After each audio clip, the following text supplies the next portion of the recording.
Hello. In addition to what my teammate presented, I'm going to present again. And today I'm going to talk to you about how we can utilize the Coriolis effect to measure flow. I did this investigation and this paper with the help of my teammate Eric Navarro. So we can...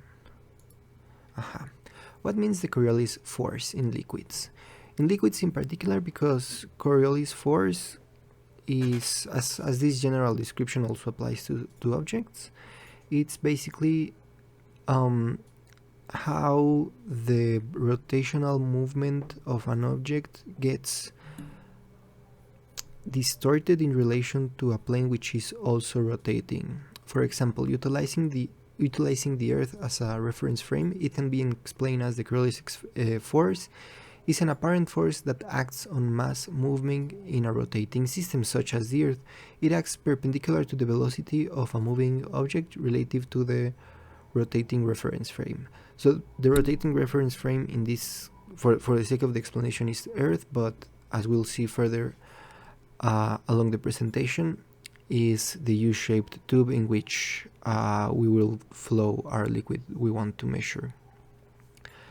Its general formula is this: the Fc it's equal to 2m times v times the cross product of omega and v. Here is the definition, where Fc is the Coriolis force, it's just force, m is mass as usual, v is the velocity, and omega is the angular velocity of vector of Earth's rotation. So not necessarily like as we said in this case is Earth's rotation, but it also applies with different references. So this is like a swirl, like to simulate what we see by what we mean by Coriolis effect on Earth. So how can we use it to measure flow? So we mainly will use Coriolis meters, which is the main subject we are going to explain, and the Coriolis effect can be utilized to measure mass flow directly. We did this investigation following the work of John Wilson from the Handbook of Instruments, and this is how the sensor generally looks. Today there are more specialized sensors with better technology, and they look better, but this is like for explaining the sake of the principle. So flow tube vibration, this is the first step in order to measure flow utilizing Coriolis force. The Coriolis meter consists of a U-shaped flow tube enclosed in a sensor housing. This is the U-shaped flow tube. The flow tube is vibrated at its natural frequency by a magnetic device located at the bend of the tube. This vibration is similar to the tuning fork, occurring about 80 times per second. The tuning fork is an instrument, like an instrument as in musical instruments, instrument which helps to tune certain instruments like violins and guitars.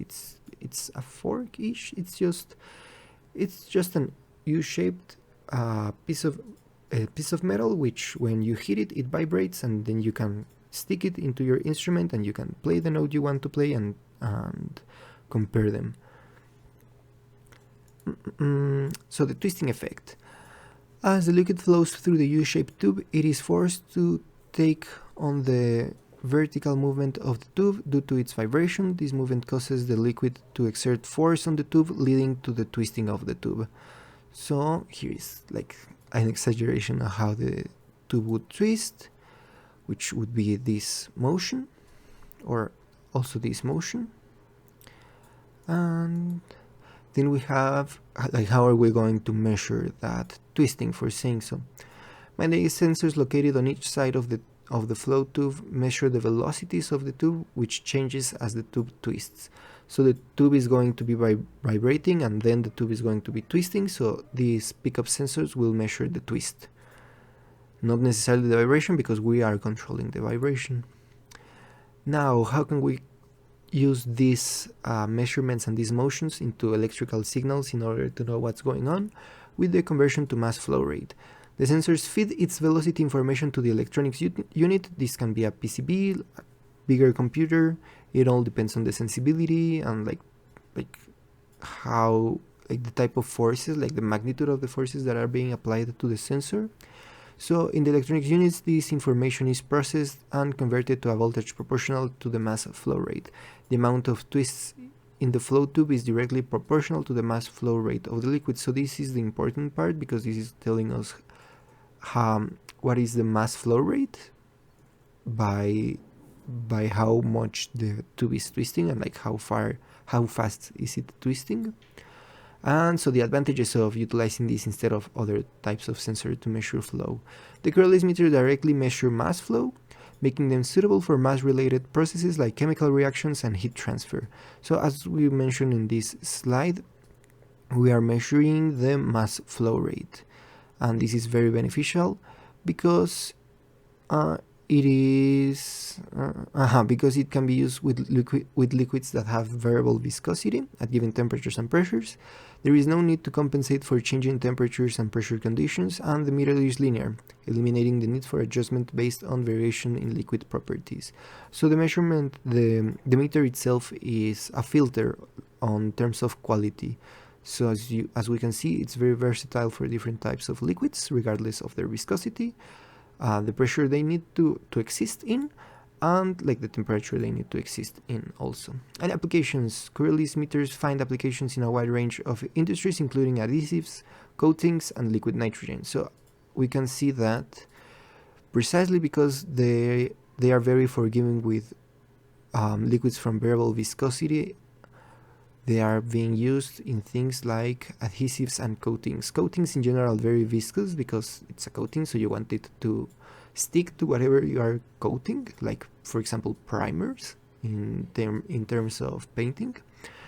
And in summary, the Coriolis effect is harnessed by vibrating a U-shaped flow tube, and the resulting twist in the tube is measured to determine the mass flow rate of the liquid passing through it. This method provides accurate measurements for mass-related processes and eliminates the need for adjustments due to variations in liquid properties. As we mentioned before, this is the most important thing, that it is a very forgiving method and a very accurate method when measuring liquids which are hard to work with. For example, soap. In order to work with soap, you need it to be at very high temperatures, and it can be at atmospheric pressure, no problem, but the liquid is very viscous and it's very thick. So if we wanted to measure the flow, for example, in a soap factory that's producing soap with modern machinery instead of traditional ways, and we want to be very accurate of the pricing and how much soap is flowing through per time, etc., it would be very smart to use a Coriolis meter over other types of meters. And also, we didn't specify it here, but it's cheap-ish compared to other flow measurement devices, because it relies really on three things, which are the sensor, means to vibrate the tube, and the tube itself. So it's a very forgiving, very smart, very clever way to measure flow, and that's that.